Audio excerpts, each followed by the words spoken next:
was halfway through setting a bowl of potato salad on the reunion buffet table when my cousin's voice cut through the chatter like a knife. "Careful, Camille, we don't want you dropping it. It's the closest thing you'll ever own that looks like a house." The laughter that erupted was cruel, sharp, mean, delighted in my embarrassment.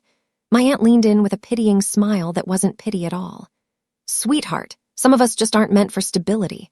Renting isn't a crime, but at your age." Her voice was honeyed venom. And the worst part, my entire family watched me freeze, watched my throat tighten, watched my hands shake, and no one, not a single soul, came to my defense. In that split second, standing in that overcrowded lakeside cabin, the windows fogged from humidity and the scent of barbecue thick in the air, I felt something inside me fracture. A small, quiet break. The kind that changes the path of a life. Before I tell you what happened next, drop a comment if your family's ever made you feel small for not fitting their definition of success. I stepped outside onto the deck, my legs shaky, my breath coming too fast. The wooden railing felt rough under my palms as I gripped it hard, trying to steady myself. Behind me, through the screen door, I could still hear them laughing. The sound carried across the water, bouncing off the lake like mockery that wouldn't die. My chest felt tight, like someone was squeezing my lungs. Why do I keep coming back? The question circled my mind like a vulture. Why do I let them do this to me? A woman I didn't know, maybe someone's girlfriend, stepped outside with her drink. She glanced at me, then at the door, then back at me. Her expression was soft, sympathetic. "You okay?" she asked quietly. I nodded, but my throat was too tight to speak. She touched my shoulder briefly. "They're pretty rough in there." It was the first kind thing anyone had said to me all day, and somehow that small gesture of humanity made it worse, because it confirmed what I already knew. This wasn't normal. This wasn't love. I wiped my eyes with the back of my hand, staring out at the lake. The water was calm, reflecting the late afternoon sun in golden streaks. Inside my chest, something shifted. Not anger, not yet, something colder. Something that felt like a door closing forever. I whispered to myself so quietly no one else could hear. My family mocked me for not owning a house, but one day they'll go silent when they see what I've built. I didn't know what that meant yet. I didn't have a plan. But I knew, with absolute certainty, that I would never forget this feeling, and I would make sure they never forgot it either. The humiliation didn't fade. It settled into my bones. It followed me home. It kept me awake. And slowly, over the weeks that followed, it carved a new version of me, one that didn't react in anger but in clarity, one that didn't need their approval anymore, one that was done being small. My name is Camille Rowan. I'm 32 years old and I work as a project manager for a tech consulting firm in Seattle. I coordinate complex software rollouts, manage teams across 3 time zones, and troubleshoot crises that would make most people quit. My colleagues respect me. My boss trusts me. I handle pressure the way most people handle grocery shopping. But my family, they still see me as the girl who couldn't figure life out. I live in a modest 1-bedroom apartment in Capitol Hill. It's small, but it's clean, bright, and mine in every way that matters except the deed. I budget carefully. I save aggressively. I don't buy designer clothes or take Instagram vacations. My life looks boring to people who measure success in square footage and luxury cars. And for years, I let my family's narrative define me. The struggling one, the behind one, the one who just couldn't get it together. But the truth. I was never struggling. I was planning, and they never bothered to ask what I was planning for. Years ago, when I was 25, I bought my first car. A used Honda Civic, paid in cash after months of saving from 2 jobs. I was so proud. I drove it to a family barbecue, expecting maybe a congratulations, maybe a smile. Instead, my uncle took one look and laughed. "Well, that's cute. A starter car for people without a plan." My cousin circled it like a predator. "Is this temporary, or are you actually keeping this?" I remember forcing a laugh, pretending it didn't hurt. "It gets me where I need to go," I said lightly. They moved on. The moment passed, but I never forgot. That was the baseline. That was how they treated every achievement I earned. My first promotion. "Well, you work so much, you'd have to get something eventually." My certification in project management. "That's nice, but when are you going to settle down?" It didn't matter what I did. It was never enough. And slowly, I stopped sharing anything with them. I built my life in silence, because sharing it with them only invited more cuts. What my family didn't see was the real version of my life. They didn't see me managing a 15-person team on a healthcare software migration. They didn't see me flying to Denver to fix a crisis that could have cost the company millions. They didn't see the CEO shaking my hand and thanking me personally. They didn't see my colleagues asking for my advice, my leadership, my opinion, because I never told them. Why would I? They'd already decided who I was. At work, I was competent, calm, and respected. I handled emergencies with a level head. I solved problems others couldn't. I was the person leadership called when things went wrong because they knew I'd make it right. I wasn't failing. I wasn't behind. I was thriving quietly, building a reputation that mattered in rooms my family would never enter. And that gap between who they thought I was and who I actually was grew wider every year, until the day came when it would swallow them whole. The night after the reunion, I lay in bed staring at the ceiling. Sleep wouldn't come. Every time I closed my eyes, I heard laughter. I saw my aunt's fake pity. I felt the heat rising in my throat, the choking sense of being trapped. I replayed every moment, every smirk, every snide comment. The humiliation sat in my stomach like a stone, heavy and cold. I realized something that night, something I'd been avoiding for years. They didn't see me. They never had. They saw a version of me they created, a version that made them feel superior. And no matter what I achieved, they would never update that image, because they needed me to be less. It made them feel like more. I stared at the shadows on my ceiling and made a promise to myself. I wouldn't let this feeling fade. I wouldn't swallow it and move on like I always did. This time, I would let it fuel something they would never see coming. The next morning, I opened my laptop and pulled up my investment portfolio. It was something I rarely looked at, something I never discussed with anyone. For years, I'd been putting money into index funds, dividend stocks, and a high-yield savings account. I lived below my means. I skipped the vacations my cousins bragged about. I drove the same car they mocked. And all that discipline, all that patience had grown into something real. The balance on the screen made my breath catch. It was more than my cousins knew, more than they would ever guess. I wasn't behind. I was ahead. Quietly, strategically, and they had no idea. I stared at the numbers, my heart pounding. For the first time, I let myself imagine something bigger, not just financial security, not just retirement savings, something they couldn't ignore, something they couldn't belittle, something that would force them to see me differently. The idea was just a spark, but it was enough. I started researching real estate, not just homes, investment properties, duplexes, small apartment buildings, rental income strategies. I spent my evenings reading articles, watching videos, and learning the language of investors. I wasn't looking for a single house to prove I'd made it. I was looking for something smarter, something that would grow, something that would make them choke on their assumptions. The more I learned, the more excited I became. This wasn't about revenge. It was about building something undeniable, something that would speak louder than their laughter ever could. I opened a new LLC, Redwood Arc Properties. The name felt solid, professional, and real. I set up a business account. I contacted a real estate agent who specialized in investment properties. And slowly, carefully, I began to build a plan no one in my family would see coming. A plan that would rewrite their narrative about me permanently.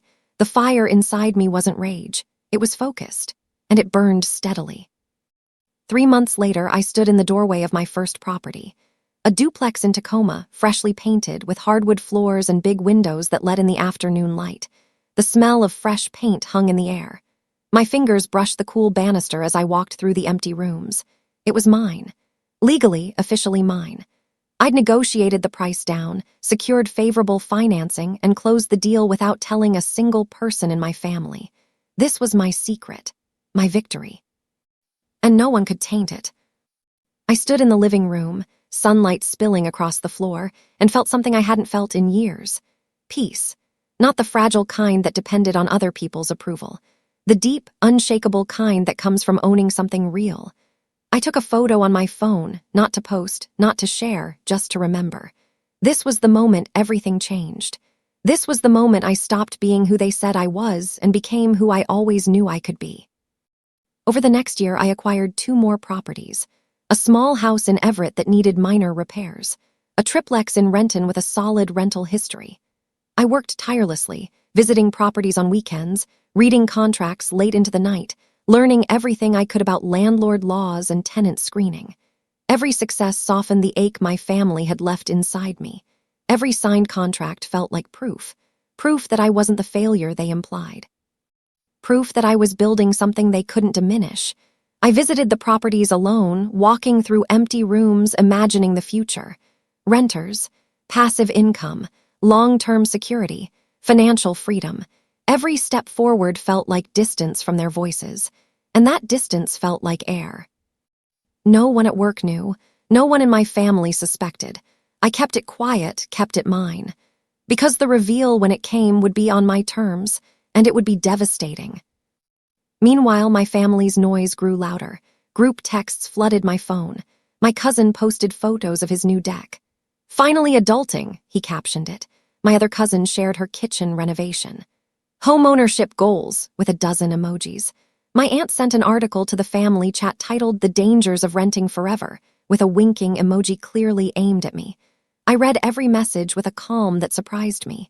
If only they knew. If only they could see the spreadsheets on my laptop, the LLC documents, the rental agreements. If only they knew that while they bragged about their single mortgages, I was building a portfolio that would outlast all of them. But I didn't say a word. I just watched and waited, because the sweetest revenge isn't loud. It's patient. It's the kind that arrives when they least expect it and destroys every assumption they ever made about you in a single moment of silence. At work, I led a critical project that won the company a major contract. A healthcare system wanted to overhaul their patient management software, and I coordinated the entire migration.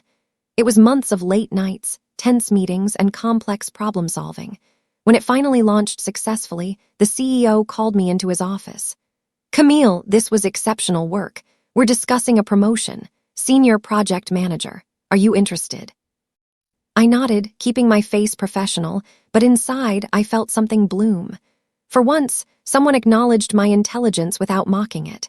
For once, someone saw me clearly. And it felt like fuel. Fuel for the fire I was building. Fuel for the moment I would stand in front of my family and watch their smug faces crumble. This moment became proof. Proof that I wasn't who they said I was. Proof that the only people who didn't see my value were the ones who never bothered to look. 6 months later, a group text arrived from my aunt. "Next reunion at a luxury vineyard estate. Dress nice. Come ready to celebrate real milestones." The passive-aggressive tone was unmistakable. Real milestones. Translation, bring proof you're not a failure. I stared at the message for a long time. My heart didn't race. My hands didn't shake. Instead, I felt something settle inside me. A quiet certainty. I would go. I would show up differently, not louder, just stronger. And when the moment came, when they asked their condescending questions, I would give them an answer they would never forget. I replied to the group text with a simple thumbs-up emoji. My aunt replied immediately. "Can't wait to see you, sweetie. Hope you're doing okay." The fake concern was almost funny. I set my phone down and looked around my apartment. Small, modest, but mine in every way that counted. And soon they would see just how much I owned. Soon the narrative they built about me would collapse, and I would be standing there, calm and untouchable, watching it fall. I spent weeks preparing, not just logistically, but emotionally. I went to therapy sessions where I unpacked years of humiliation. I journal every night, writing out the feelings I'd swallowed for so long. I took long walks along the waterfront, letting the sound of the waves steady me. I visited my properties, standing in the quiet rooms, letting the peace settle into my bones. My confidence grew, not from spite, not from anger, from ownership. Literal and emotional, I owned my choices, I owned my success, and I owned my future. They couldn't take that from me anymore. They never could again. By the time the reunion arrived, I wasn't nervous. I was ready. Ready to show up as the version of myself they refused to see. Ready to let the truth do the work. Ready to watch them go silent when they realized how wrong they were. 2 weeks before the reunion, my phone rang. My uncle's name flashed on the screen. I almost didn't answer. We hadn't spoken in months, but curiosity got the better of me. "Camille, hey." His voice was strained, awkward. "I need to talk to you about something, business thing. Do you have a minute?" I sat down slowly. "Sure." He cleared his throat. "My company's struggling. I need a quiet little investment, nothing huge, just enough to keep us afloat. I'm calling you because, well, you're smart with money. Always have been. I figured maybe you'd want to help your family." The irony was almost too perfect. The same man who mocked my starter car. The same man who laughed at every achievement. Now he needed me. I didn't say no, I didn't say yes, I just said, "I'll think about it," and hung up. My heart pounded, not from anger, from the sheer, poetic justice of it all. He had no idea what I was about to reveal, and when he did, this phone call would haunt him forever. The day before the reunion, I visited my newest property, a small cottage with a wraparound porch and a garden full of wildflowers. It was my favorite, the one I bought for me not as an investment but as a reminder. A reminder that I built something real, something stable, something they said I'd never have. I stood in the doorway, sunlight spilling across the hardwood floors, and whispered to the empty room, "They'll see soon." The words felt powerful, not vengeful, just true. I wasn't doing this to hurt them. I was doing this to free myself, to step out of the shadow they kept me in, to finally be seen. I locked the door and drove home. Tomorrow, everything will change. Tomorrow, the narrative they built about me would shatter, and I would be standing there, calm and whole, watching it happen. The vineyard estate was stunning. Rolling hills covered in grapevines, stone paths winding through gardens, soft music drifting from speakers hidden in the trees. My family was already there, already loud, already drinking. I parked my Honda Civic, the same car they mocked, and walked toward the gathering. Someone noticed me immediately. "Oh, Camille's here. Did you finally trade in that clunker?" Laughter rippled through the group. Another cousin leaned over. "So, Camille, are you still renting? Or did you finally save enough?" I smiled. Not the shaky, embarrassed smile from last time. A calm, knowing smile. "No," I said simply. Their faces froze. The laughter stopped. Someone asked, "No, what? You're not renting anymore?" I took a sip of my water. "That's right." Confusion spread across their faces. My aunt stepped closer. "Wait, you bought a house?" I looked at her directly. "Not exactly." And I let the silence do the work. Let them wonder. Let them scramble. Because in a few moments, everything they thought they knew about me would collapse. They cornered me at a patio table, unable to let it go. "What do you mean, not exactly?" my cousin demanded. I reached into my bag and pulled out a stack of crisp, professional business cards. I placed one on the table in front of each of them. The logo was clean, simple, and powerful. Redwood Arc Properties, LLC, owner, Camille Rowan. They stared. My aunt picked up the card like it might burn her. "What is this?" she whispered. I leaned back in my chair, calm, steady. "I own multiple rental properties. 3, actually. Duplexes, a triplex, a cottage. I've been building a real estate portfolio for the past year and a half. Each property generates steady rental income. I manage them through my LLC. The silence that followed was deafening. My cousin's jaw actually dropped. My aunt blinked rapidly like she couldn't process the words. My uncle, the one who called me for money, went pale. "You own properties? Multiple?" I nodded. "That's right. While you all were busy laughing at me for renting, I was busy building something real, something sustainable, something that doesn't require a mortgage I can barely afford." The words landed like stones. My uncle leaned forward, his face flushed. "Wait, you're an investor." His voice cracked slightly. I met his eyes. "Yes." He glanced around the table, then back at me. "Camille, I don't know if you remember, but I called you a couple weeks ago about a business opportunity." I nodded slowly. "I remember." Hope flickered in his eyes, desperation. "Did you think about it? Because honestly, with what you just told us, you'd be perfect. You clearly know what you're doing. This could be good for both of us." I let the silence stretch. Let him sit in his hope. Let him imagine I might save him. Then I smiled, calm and clear. "I did think about it." His face brightened. "And I declined." The color drained from his face. "What?" I kept my voice steady. "I declined. I don't invest in businesses run by people who mock me, who belittles me, who treats me like I'm less than them. You had years to see me clearly. You chose not to, so no, I won't be investing." He stared at me, mouth open, unable to respond. Around the table, everyone went silent. My other cousins started connecting the dots. The quiet girl who rented, the one they teased, the one they dismissed. She wasn't struggling, she was thriving. One cousin, the one who posted about her kitchen renovation, stammered, "How did you even afford this? I thought you were just getting by." I smiled. "You thought that because you never asked, you assumed, and assumptions are dangerous." My aunt tried to recover. "Well, this is wonderful, Camille, really, we're proud of you." The words were hollow, performative. I didn't respond. I didn't need to. The truth was already out there, reshaping everything. Suddenly, the cousins who mocked me wanted advice. What made you start investing? How do you find good properties? Can you give me some tips? I answered politely but briefly. Because the shift in their tone, the sudden respect, the scrambling to reposition themselves, it was almost pathetic. They didn't care about me. They cared about being associated with success, and I saw right through it. My uncle stood up abruptly, his chair scraping against the stone patio. "This is ridiculous," he muttered. "You're acting like you're better than us now." I looked up at him calmly. "No, I'm acting like someone who earned respect and never received it. There's a difference." His face reddened. "I asked you for help. Family helps family." I stood slowly, meeting his eyes. "You're right, family does help family, but you never treated me like family. You treated me like a punchline. And now that you need something, suddenly I'm worth your time. That's not family, that's convenient." He opened his mouth, closed it, then turned and walked away. The rest of the family watched him go, silent, uncomfortable. For the first time in my life, they didn't rush to defend him. They didn't make excuses. Because they knew I was right. And that knowledge settled over the table like a weight. My aunt looked down at her wine glass.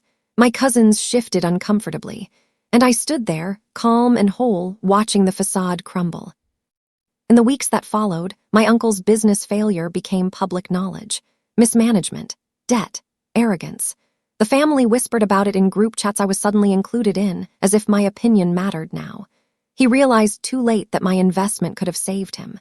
The same woman he humiliated for years held the key to his survival, and he destroyed that chance with his own cruelty. The irony was poetic. He didn't show up to the next family gathering. And when people asked where he was, the room went quiet, because everyone knew, everyone understood. He had bet on me staying small, staying beneath him, and he lost everything because of it. Meanwhile, my promotion became official, senior project manager, a title that came with respect, authority, and a significant raise. I celebrated quietly, alone in my cottage with a glass of wine and the sunset. No fanfare, no social media posts, just peace. The kind of peace that comes from knowing you built something real, something lasting, something no one can take from you. I bought one more property, the Vineyard Estate's sister property, a smaller venue nearby, perfect for events. It was a personal milestone, a symbol of how far I'd come. I signed the final papers alone in a quiet office with sunlight streaming through the windows. The agent shook my hand. "Congratulations, Ms. Rowan, you've built something impressive." I smiled. "Thank you." And I meant it, not just for the compliment, but for the journey, for every humiliating comment that pushed me forward, for every laugh that fueled my determination, for every moment they made me feel small, because those moments made me build something undeniably big. I walked out of that office feeling lighter than I had in years. No revenge theatrics, no gloating, just a quiet, powerful victory earned through patience, discipline, and brilliance. I drove home slowly, taking the long way, watching the city lights flicker on as the sun set, and I realized something. I didn't need them to apologize. I didn't need them to understand.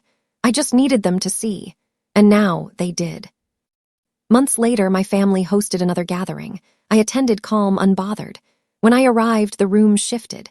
People stood straighter, spoke softer, watched me with a mixture of awe and regret. No one mocked me. No one mentioned houses or stability or renting. No one dared belittle me. My aunt hugged me a little too tight, a little too long. "We're so proud of you, Camille." I smiled politely. "Thank you." But I didn't stay long. I didn't need to. I'd already proven everything I needed to prove. I left the gathering early, stepped into the soft evening air, and whispered to myself, "I built a life I don't need to defend." And in that moment, I realized the most powerful victory of all, not destroying them, not humiliating them, but outgrowing them so completely that their insults no longer reached me. I drove home to my cottage, poured a glass of wine, and sat on the porch watching the stars. I thought about the girl at that reunion, frozen with humiliation, swallowing her hurt. And I wished I could tell her, "One day you'll be free. One day you'll build something so undeniable they'll have no choice but to see you. One day, their silence will be the sweetest sound you've ever heard." What would you do in this situation? Have you ever been underestimated by people who claim to love you? Drop a comment below and let me know your story. And if this resonated with you, hit that subscribe button. More stories about quiet victories and undeniable comebacks are coming. Like this video, if you believe the best revenge is building a life so good, no one can diminish it. Thanks for listening to my story.